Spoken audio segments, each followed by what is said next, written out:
Assalamualaikum warahmatullahi wabarakatuh. Kami dari kelompok 1 Farmasi Fisika 2 dari kelas C21 akan memaparkan materi tentang kelembapan absolut dan kelembapan relatif.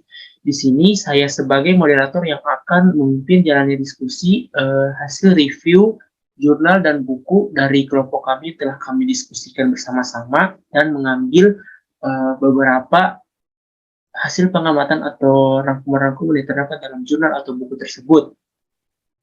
Selanjutnya, saya akan sedikit memperlihatkan anggota-anggota kelompok saya, dan di situ ada saya sendiri sebagai moderator, yaitu Fatur Ifrasi Hatma, dan yang ke-10 lainnya adalah pemateri pada sesi diskusi kita pada hari ini. Selanjutnya, adapun 5 poin yang sudah kami dapat dari review jurnal atau buku yang sudah kami diskusikan, yaitu 5 poin. Yang pertama, apa itu kelembapan, yang memuat tentang definisi dari kelembapan itu sendiri. Selanjutnya, kelembapan relatif dan absolut, yaitu bagaimana definisi dari dua kelembapan tersebut. Selanjutnya ada pengaruh kelembapan terhadap sediaan obat. Yang keempat, yang apa itu sifat higroskopis dari zat obat. Dan yang terakhir adalah perhitungan kelembapan atau perhitungan kelembapan relatif atau RH terkait penyimpanan obat. Baiklah, langsung saja ke materi pertama yang akan dibawakan oleh teman saya dan kakak tingkat saya, yaitu Nola Puspita dan Kak Nimrod Sani, yaitu yang membacakan tentang poin apa itu kelembapan. Langsung saja ke pemateri, saya persilakan. Terima kasih atas kesempatan yang diberikan. Langsung saja, saya akan menjelaskan apa itu kelembapan. Kelembapan merupakan suatu tingkat keadaan lingkungan udara basah yang disebabkan oleh adanya uap air yang tingkat kejenuhannya sangat dipengaruhi oleh temperatur, atau dapat dikatakan kandungan uap air dapat berubah tergantung temperaturnya. Jika tekanan uap parsial sama dengan tekanan uap air yang jenuh, maka akan terjadi pemadatan. Kandungan uap air dalam 1 kg udara biasa maksimum 20-30 gram, di mana untuk angka konsentrasinya dapat ditunjukkan dalam kelembapan absolut, kelembapan spesifik, dan kelembapan relatif. Sekian dari saya kembalikan kepada moderator. Baiklah, terima kasih Dr. Puspita atas pemaparan materinya. Selanjutnya belum berakhir dari beberapa definisi tentang kelembapan sebelum masuk ke kelembapan absolut dan relatif yang akan dibacakan oleh kakak tingkat saya, yaitu Kak Nimrod Sani. Kepadanya saya persilahkan. Oke, baik, saya lanjut saja. Kelembapan udara yang rendah dapat mengakibatkan kekeringan selaput membran udara, dan apabila kelembapan udara di suatu ruangan kalau tinggi dapat mengakibatkan tingginya pertumbuhan mikroorganisme. Ingat, tingkat kelembapan yang tidak normal dapat menjadi masalah pernapasan dan mengganggu kesehatan masyarakat yang berada di ruangan tersebut. Kelembapan dari obat yang disimpan dalam penyimpanan harus memiliki kelembapan relatif tidak lebih tinggi daripada 65%. Itu saja mungkin materi yang buat dari saya. Kurang lebihnya waktu saya kembalikan. Baiklah, terima kasih atas pemaparan materi dari Nola Puspita dan Kak Nimrod Sani tentang apa itu definisi atau maksud dari kelembapan, yang akan membawa kita ke poin kedua, yaitu apa itu kelembapan relatif dan absolut. Langsung saja, materi ini akan dibawakan oleh teman saya, yaitu Muhammad Farid Hamuni dan Pita Alfionita. Untuk materi pertama tentang kelembapan relatif akan dibacakan oleh teman saya, Muhammad Farid Hamuni, dan setelahnya adalah Pita Alfionita. Kepada Muhammad Farid Hamuni, saya persilahkan. Ya baik, terima kasih atas kesempatan yang diberikan kepada saya. Di sini saya akan menjelaskan apa itu kelembapan relatif. Secara matematis, kelembapan relatif disingkat dengan RH, yang dimana dapat didefinisikan sebagai persentase perbandingan antara tekanan uap air parsial dan tekanan uap air jenuh. Kelembapan udara relatif mempunyai beberapa kriteria, yaitu apabila udaranya mengalami penurunan, maka udara tersebut akan dipanaskan, dan apabila mengalami peningkatan, maka udara tersebut akan didinginkan, dengan catatan bahwa udara tersebut mempunyai jumlah kandungan air yang tetap. Adapun kelembapan relatif disimbolkan dengan persen. Dikembalikan kepada moderator. Baiklah, terima kasih atas pemaparan materi dari Saudara Farid. Selanjutnya tentang kelembapan absolut akan dilanjutkan oleh teman saya, Vita Alfionita. Kepadanya saya persilahkan.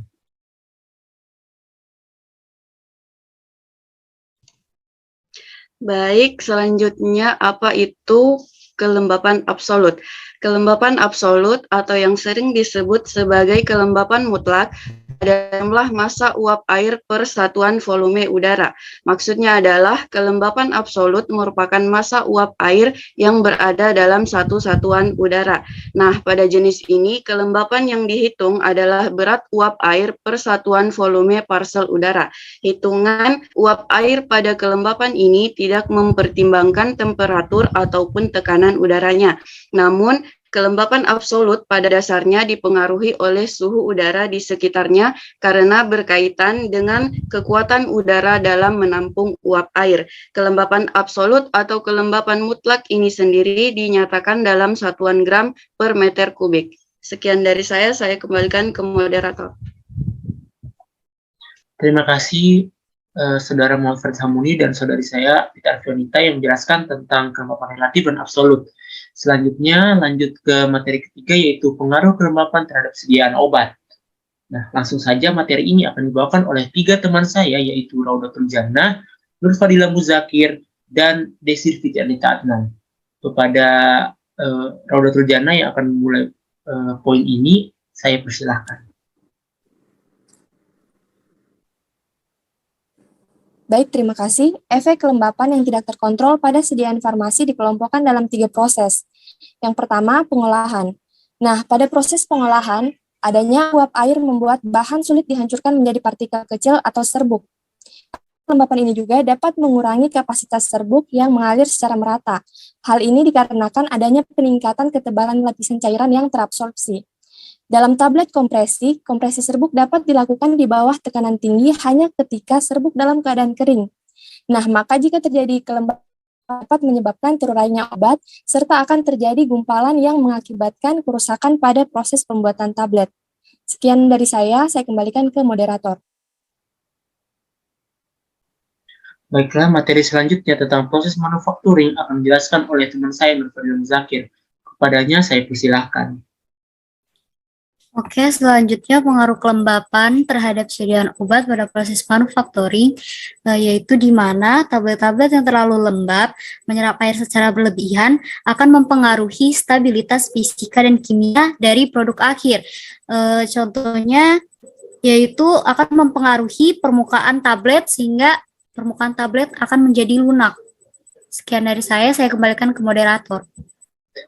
Baiklah, yaitu poin terakhir tentang proses pengemasan akan dibacakan oleh teman saya, Desri Fitrianita Adnan. Kepadanya saya persilahkan. Baik, saya akan melanjutkan penjelasan tentang pengaruh proses pengemasan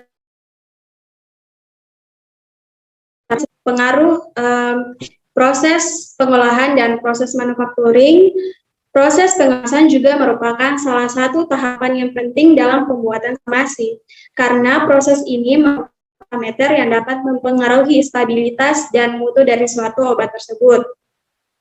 Seperti yang telah diketahui bahwa obat-obatan adalah bahan kimia yang dapat merubah menjadi zat lain karena adanya udara atau air yang berlebihan, sehingga menyebabkan obat tersebut menjadi rusak. Oleh karena itu, proses pengemasan dalam hal ini sangat penting untuk dilakukan. Pengemasan merupakan metode yang memberikan penyajian, perlindungan, maupun identifikasi terhadap suatu sediaan obat sampai dikonsumsi. Pengemasan produk farmasi ini dilakukan dengan beberapa teknik yang sesuai dengan dari kemasan produk yang akan diproduksi. seperti kemasan strip, kemasan blister, kemasan blue produk, dan teknik pengemasan lainnya yang tentu memiliki fungsi dan peran serta kelebihan dan kekurangan dari masing-masing. Adapun fungsi penting dalam pengemasan produk adalah sebagai pembungkus atau pelindung yang dapat mencegah terjadinya kerusakan-kerusakan pada bahan yang dikemas, sehingga mempermudah proses penyimpanan hingga pemasaran dari produk tersebut. Sekian, saya kembalikan kepada moderator. Baik, terima kasih atas pemaparan materi dari deskripsi Terdita Adnan. Selanjutnya akan dilanjutkan oleh materi keempat, yaitu apa itu sifat higroskopis zat obat, yang akan dibacakan oleh teman saya, Khairunisa. Kepadanya saya persilahkan.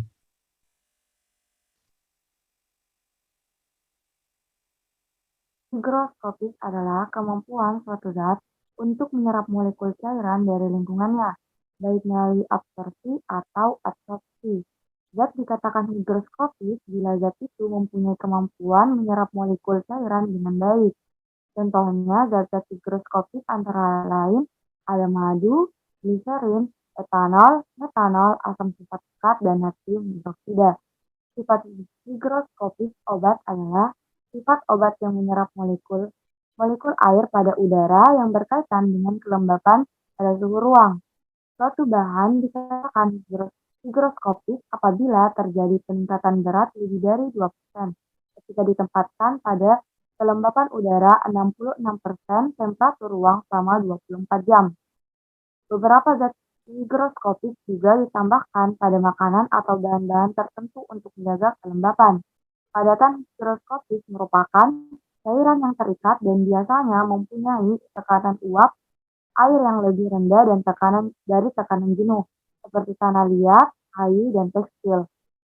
Higroskopisitas merupakan salah satu parameter kritis yang menentukan kualitas dan desain tablet. Sekian dari saya kembalikan kepada moderator. Baik, terima kasih atas pemaparan materi yang dibawakan oleh teman saya Khairunisa mengenai sifat higroskopis dari obat. Selanjutnya akan dibawakan oleh teman saya, itu perhitungan kelembapan terkait penyimpanan obat, yaitu yang membuat tentang kelembapan relatif atau RH, yang akan dibacakan oleh teman saya Gina Salsabila Awana Putri dan Hanin Priyapsari. Yang pertama-tama akan dibawakan oleh Gina Salsabila Awana Putri terlebih dahulu, selanjutnya baru Hanin Priyapsari. Kepada saudari Gina, saya persilahkan. Oke, baik. Saya akan membacakan rumus dari kelembapan relatif atau RH, yaitu RH sama dengan rho W per rho S kali 100%. Nah, keterangannya yaitu RH sama dengan kelembapan relatif. Nah, kelembapan relatif dinyatakan sebagai persentase. Pada RH 100%, kondisinya akan terjadi kondensasi. Dan pada RH 0%, udara menjadi kering atau gersang. Nah, yang kedua ada rho W, yaitu merupakan massa jenis uap air. Dan yang terakhir ada rho S, yaitu massa jenis air pada fase jenuh atau maksimal. Terima kasih, saya kembalikan kepada moderator. Terima kasih atas pemaparan dari rumus tentang perhitungan kelembapan relatif RH dan penyimpanan obat. Selanjutnya ada contoh soal yang akan dipaparkan oleh teman saya Hanin Priyapsari. Kepadanya saya persilahkan. Baik, langsung saja.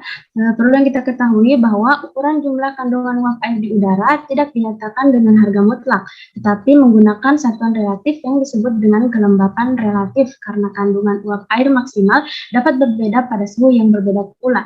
Kelembapan relatif itu sebagai perbandingan banyaknya jumlah uap air maksimal yang terdapat pada udara dalam suatu suhu tertentu. Kelembapan udara pada suatu tempat dapat ditentukan dengan membandingkan jumlah kandungan uap air yang ada pada ruang tersebut dengan jumlah uap air maksimal yang dapat dicapai pada suhu tersebut dalam keadaan jenuh. Karena kelembapan relatif diukur dalam persentase, maka hasil perbandingan tersebut dikalikan dengan 100%. Kemudian kandungan uap air sebanding dengan suhu udara. Jadi semakin tinggi suhu udara pada suatu tempat, maka kelembapan akan semakin tinggi. Begitu juga sebaliknya. Adapun contoh soalnya yaitu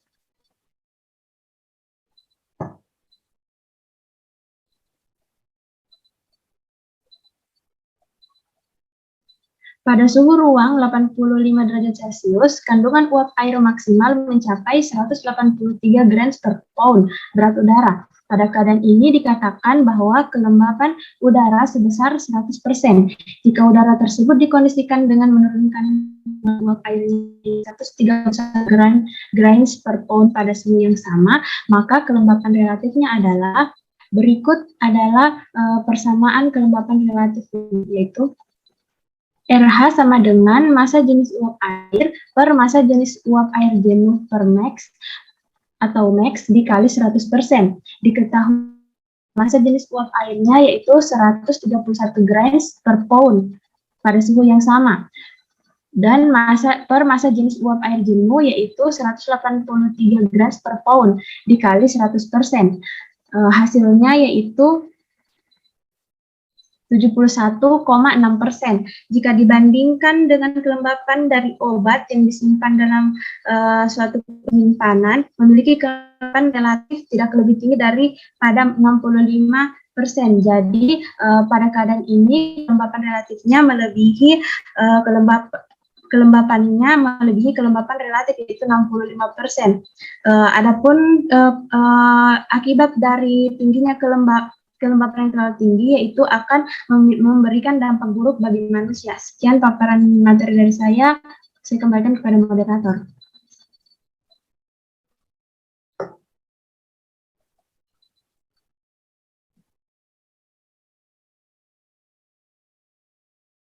Baiklah, terima kasih pemaparan materi dari Gina Salsabila Onda Putri dan Hanindri Hafsari. Baiklah, dengan berakhirnya poin kelima dari presentasi kami, maka berakhirlah juga hasil diskusi atau hasil review dari jurnal-jurnal atau buku-buku yang telah kami diskusikan bersama-sama untuk menyusun PowerPoint atau presentasi ini.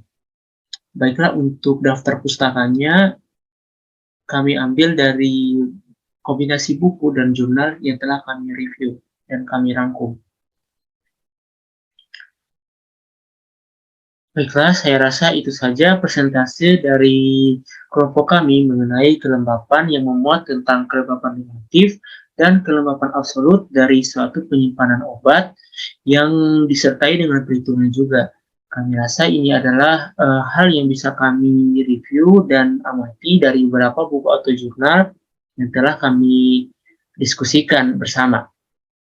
Adapun lebih dan kurangnya mohon sekali maafkan. Billahi taufiq wal hidayah. Wassalamualaikum warahmatullahi wabarakatuh.